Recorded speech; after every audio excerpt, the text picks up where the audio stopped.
Hello, আসসালামু আলাইকুম। Welcome to Fatiha blog. কে কেমন আছেন? আমি তো আলহামদুলিল্লাহ ভালো আছি। ব্লগ শুরু করে দিলাম। তো আজকে হচ্ছে 2-3 দিন হয়েছে ভিডিও দিই না, কারণ নির্বাচনের বন্ধ বাবা বাসায়।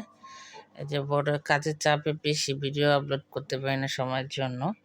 আর নির্বাচন খবর টবর দেখতে দেখতে ব্যস্ত থাকি, তো ভিডিও ঠিক মতো দিতে পারি না। ভিডিও করে রাখি কিন্তু ভিডিও আপলোড দিতে পারি না।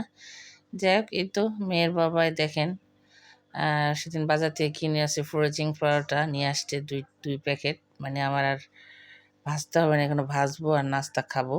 আর তোর বাবা বলছে 2টা করে ভাজবার খাবা।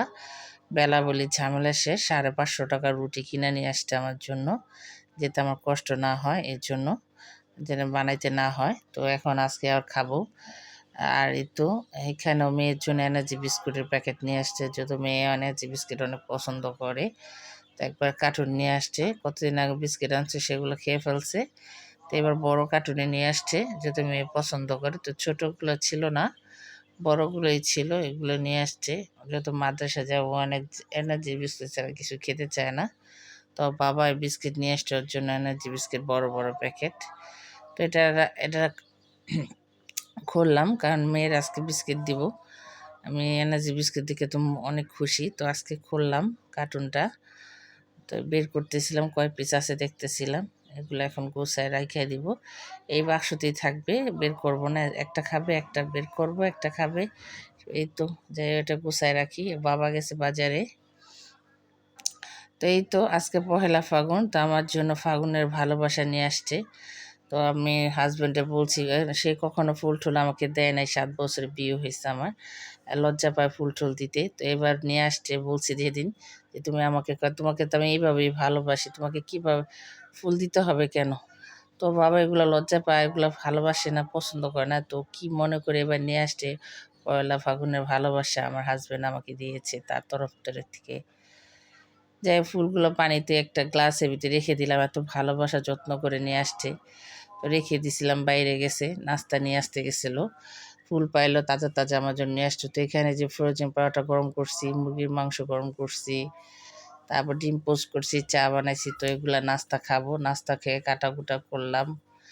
তারপরে যে রান্নার প্রস্তুতি বসাই দিব। তো আজকে বাবার যদি বাসায় মাটির চুলায় রান্না করব। তো এখানে এসে চুলায় আমি বসে বসে দরজার সামনে রান্না করতেছি। তো আমার গ্যাস সিলিন্ডারটা প্রায় শেষ পর্যায়ে। তো বাবা বাসা থাকলে 4-5 আইটেম রান্না করি। তো সব কিছু রেডি করে রান্না বসাই দিছি।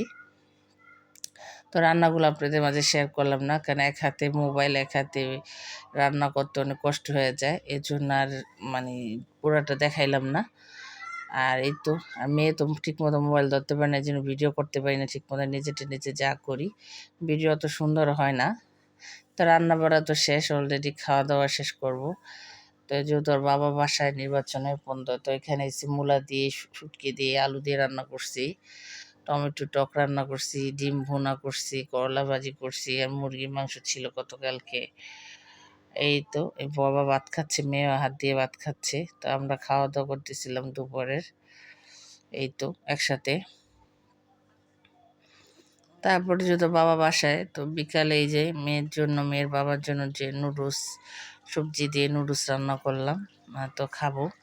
আর সাথে এসে ফ্রোজিং মুরগি ভাজা, ওর বাবা 2 প্যাকেট আছে, 1 প্যাকেট বড়গুলো খাওয়া হয়ে গেছে, এটা ছোট ছোট আছে। তো এটা ভাজবো, আমি খাই না, বাবা পছন্দ করে, তারই দিব। সে একটু লাইক করে, তো তারই দিব, সে আর মেয়ে খাবে। তো নুডলস রান্না শেষ, সাথে মুরগি ভাজছি, ছোট ছোট মুরগি ভাজা। তোর বাবা খাবে আর মেয়ে খাবে, আমিও খাবো, সন্ধ্যার নাস্তা। এই তো যাই হোক, ভিডিওটা ভালো লাগে লাইক করবেন, শেয়ার করবেন, ফাতেহা ব্লগের সাথে থাকবেন। আল্লাহ হাফেজ।